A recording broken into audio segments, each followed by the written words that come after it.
Welcome to Two Humans Talking, the podcast where we discuss the challenges of staying healthy in today's modern, fast paced world.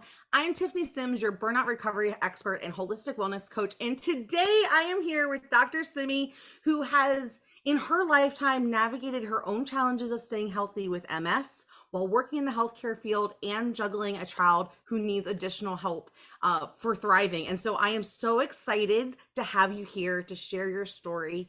Do you mind sharing with our listeners who you are, where you live, what you do, things like that?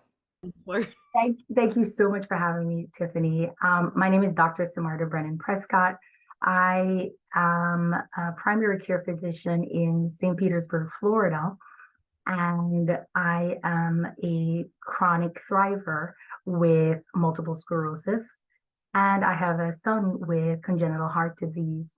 And I'm really an advocate for, in the healthcare system, navigating from three perspectives of the table.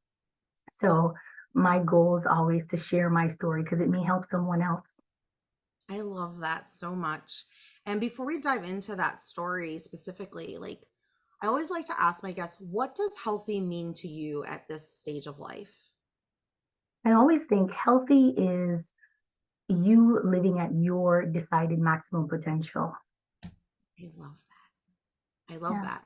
Your maximum potential, like what is best for you. And is that Yeah. different from maybe how you felt in the past, or have you always had that viewpoint on I health? think I've always had that viewpoint. I think what we have to realize is the layers of what it means because we are naturally going to evolve.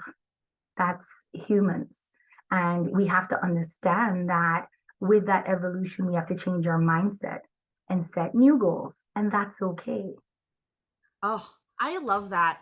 And it reminds me, so this last 2 weeks have that message of like we evolve and our thoughts change and how we see the world change and how we treat ourselves change has been like really very like shiny and flashy and trying to get my attention the last few weeks.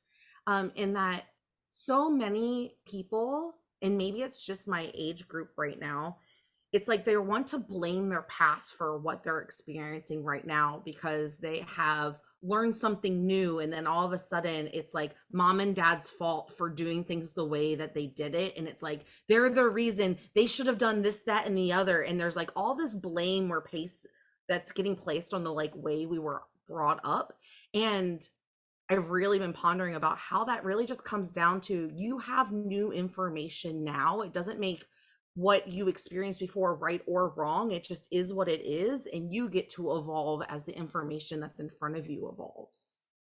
I think, Tiffany, that's a perfect example of what the challenges most people are facing right now. We're having to realize that right now that our destiny is not just created in the past and the future, but in the moment. I think most Yes. of us are struggling with a lot of emotional mental wellness because we are caught up in lessons in the past and potentials in the future. And somehow we've all kind of lost that now. And I think that's a huge evolution I experienced myself in that, yeah, it's always good to take lessons we've learned in the past and anticipate the future. But we have to also make sure we're not seeking perfection because Mm. perfection is a stealer of joy.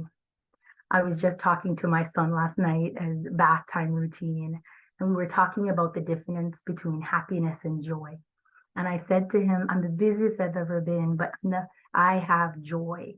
And he's like, really? You know, he's 9 years old. So, and he's like, well, can I have both? I'm like, well, what do you think it is? And he said it most beautifully to me. He was like, happiness is dependent on others. Mm. Joy is dependent on myself. He's what a smart 9 year I old. know. Good I was job, mama. like, mic drop.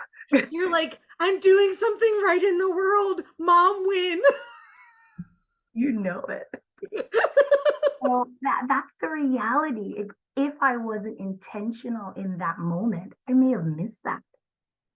It's So so true. I think we're all trying to navigate what is intentionality for ourselves. What I oh my God, I just got goosebumps. Like what is it for ourselves? And that feeds into like my philosophies, which is there isn't one right or wrong way, but and there's no like I think that we're in a world where it's like you can either have happiness or you can Mhm. have success or you can have your health, but you can't have them all at the same time. And I think that's nonsense because I believe that when you create harmony between like your health and the way you earn money and your relationships, that like that's true health because like your son said, for me that's the definition of joy for me. Yes. It's when I'm Love the having all of them at definition. once because I've Yes. orchestrated it in a way that not like there's just harmony. Yeah, I like it. Harmony. Harmony. Your son is so brilliant. And that is like such a mom win for him to have that perspective at 9 years old that like joy is what I give to myself. Yeah. And I think that's the journey, not even a kid, but all of us are on. We're on that journey, but we are not sure how to label these things. And why are we trying to? We need to understand what their goals are, be intentional with what we desire and honor our steps towards it and be Yes. able to pivot. My experience is we did what we were supposed to do. I did the schooling, I got the job, I had the career, and it was phenomenal. Not discrediting any of it. But I got diagnosed in 2013 with multiple sclerosis and was wheelchair bound. Now that puts a big hiccup. How old were you at that time? 32. That's Never hard. label me. But I'm the point 39, so being, it's okay. just two gals talking. Right? So that defined, I thought, who I was. And it only took taking that time to realize it's not who you are. Your job, your kids, your parents, your disease, that's not who you are. That's a part of you. And the minute we start engaging that knowledge, it's when our superpowers come out, when we can be Yes. intentional and we can determine, okay, what works for me and what doesn't. It's when we can talk to our healthcare providers and recognize what things we can engage them with, what things we should, because we want accountability. We want to be able to have that dual dialogue. And now we can gain the resources from information and have those relationships. As a parent with a child with chronic disease, I've had to learn to lean in on others. That was the biggest lesson I learned from my experience. When you're in it for the long haul life, we have to realize it's messy. Life is naturally going to have hardballs. The question is, what are we doing now? How can we help now, today, and how can we make steps now and today that can help us in the future? How can we honor our intentions? So that's every day for me, honoring my intentions and my goals. And I've found that has worked for me. And Yeah. I think we don't have to go from the standpoint of one directional. And it's like you were saying earlier, a lot of us feel we label a box and that's us, but it isn't.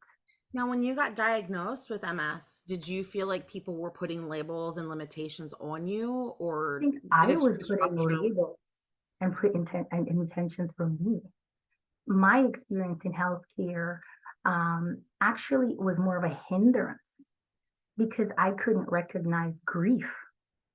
I was Mm, grieving myself and I was slow to go through the cycle of grief because you have to. Grief is a stage or process that it's normal.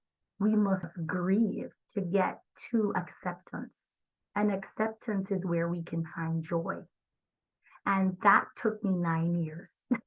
Let's not pretend. I love that you shared that because I don't, if you're like me, like you don't want people, it's not that you're afraid of being vulnerable, but sometimes it's almost like defeating yourself. You're like, why did it take me so long to get here? And it's almost like we're ashamed of ourselves for being so resistant to that change. And that could just be a me thing. But like, what was that? What was the, well, one, what was the resistance you had to like accepting that it was okay to grieve or to know to grieve? And then like, what was the turning point where things started shifting and you started seeing like that new perspective fall into place where you were able to start thriving? So I always say grief complexity is you have to first identify the first stage of grief is shock. We're surprised that we're in this position, right? The next stage is denial.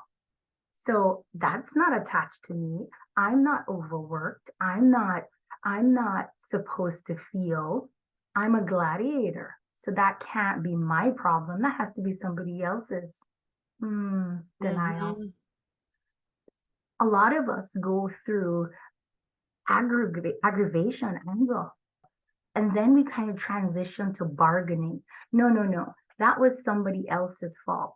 That was this person doing this. Couldn't be inside me. So a lot of us stick in this cycle of anger to bargaining.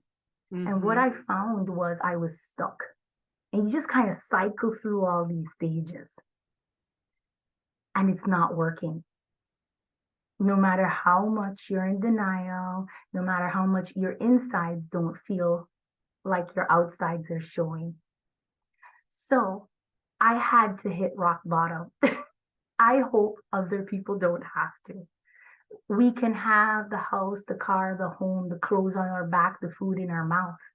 But are you happy? And are you in living in joy?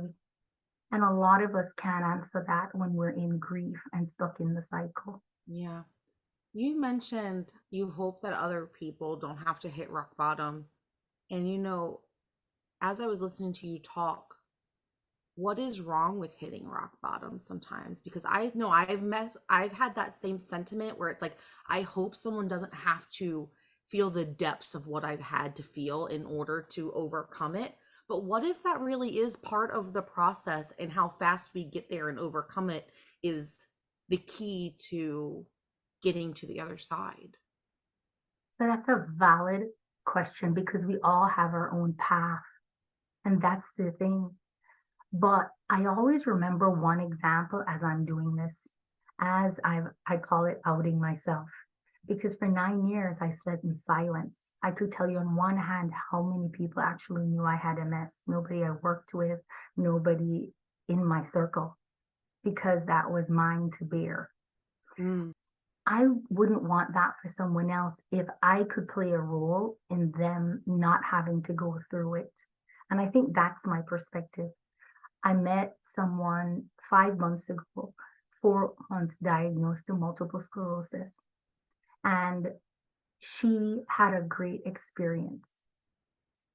I mean, I love talking to people, and to hear her say, I went to the doctor, they heard me, they did the right testing. I was able to get in with a diagnosis quickly. I received treatment within 2 months. I have case coordination, social worker services. I feel okay. I can hear I gratitude as you're I sharing that. I was on the stars with her because I thought to myself, you're the first person I've met out of hundreds of people who were not okay. So we're doing something right by putting the platform forward. I've Yes. met people who've gone 30 years undiagnosed multiple sclerosis. I've had people institutionalized and then found out. I went 1 year in the diagnostic process to get to an answer. The point is, a lot of chronic diseases, autoimmune diseases, are very hard to diagnose, very hard to treat, and very hard to thrive with. So to hear someone speak with power, that means something's changing. And now that brings hope that you don't have to go through a 2-year diagnostic process. You can actually start and be okay. I love that. There's so much power in that. Like empowerment, listening to it, power for the person receiving the information, knowing what questions to ask, knowing that there's a community to lean into. And you said for thriving. And so for you, like what would you say is the key to thriving through a chronic illness such as like MS? So I always say multiple sclerosis is an autoimmune disease where people bodies are actually producing protein that are attacking your own body. No two people with MS look the same. So we're going to have symptoms that are motor, symptoms that are sensory, symptoms of vision problems, and no two people come like a textbook. And that's one of the challenges with getting to that diagnosis. The second layer is stigma. I've had so many people say to me, but you don't look like. And I've had to say, well, Sorry, let what me does fix my somebody face. look like? Right? Because that's me too. So I feel like we have more resources, support groups to allow people to realize, hey, I can't tell you how many people think that African Americans can't get multiple sclerosis, that men can't get multiple sclerosis, that children at 16 and 60 cannot be diagnosed as adults. The point is, the more we have these conversations, the more we get the word out, the more we educate doctors, the more we educate primary cares, the more we educate family members. Now we're going to hear more stories about how to handle it, how to navigate, and how to be successful. And that's why we're both here, Tiffany. It's true. I was just writing this down. So like what I heard in that was that the key to success in something like that and the key to thriving is one, not comparing your story, your symptoms, your experience to someone else's, and No. it being okay that just because yours doesn't look like someone else's doesn't mean that it's not hard or that there isn't something wrong to be pursued in Yeah. talking with your doctor. Be okay saying, but this wasn't right for me, or this is what I'm experiencing, and being able to be okay speaking up and advocating for yourself. Yes. Because some Absolutely. people are not just, they're not being ugly, they're not intentionally being rude. They may just not know, and just giving that grace and that so that you can, excuse me, have a healthy conversation moving out of it is one of those keys to thriving. Absolutely. I think that is how my experience with going to thriving. Um, it's super important that we engage with information, but also come into healthcare with some basic tips. You're going to an appointment, be prepared. And I don't mean what MP345 protein means. You didn't go to school for 14 years for whatever those neurologists do. Lean in on how is it going to benefit me, the person. Personalize your experience before you get in there. And how you do that as a patient, and I'm a patient advocate, is prepare. You prepare knowing your medications before you come through the door. What are your concerns about your medications that you're experiencing? You can ask questions. Do I have any alternative options? That's leading into the conversation where you're trusting to get information. And guess what? It's okay if that relationship isn't working for you to form another one. Say that So louder for the people in the back. the I think that's so point, important. I think we have to embrace that different people connect in a different way. So it's okay. There's no defeat. You just need to work with what you have, what your desires are, and lean into the information, and trust that you know your body, and that person is there to help you take care of your body.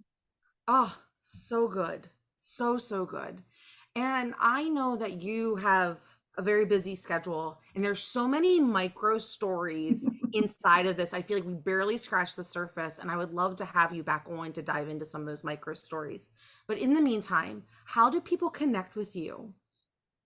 That's a good question. So, in my journey, I decided to put pen to a paper.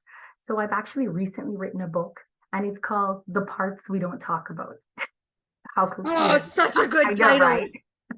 And it really is talking about my journey um, through the healthcare system from all three perspectives. I also try to add tips and tricks about how to thrive in the healthcare system through my book. It's available on Amazon, Barnes and Nobles. You can get it in an audiobook. Um, the idea is I want information available so other people don't feel alone. It is a number one bestseller on Amazon. The truth is, you can connect with me. I also do coaching for business people, not in healthcare, but people with a dream and an aspiration for enterprising their business or expanding. So I do one-to-one coaching as well. And I also do a lot of volunteer services into the school systems because I want people to get into healthcare. I want people to see my passion and share other people's passions. Um, the goal is to fill your cup, and it's filling mine. Oh, I love it. So be sure to go connect. And like I said, I'll drop that stuff in the show notes so that it'll be easily accessible. And with that, two humans talking. See you guys next time. Thank you for having me.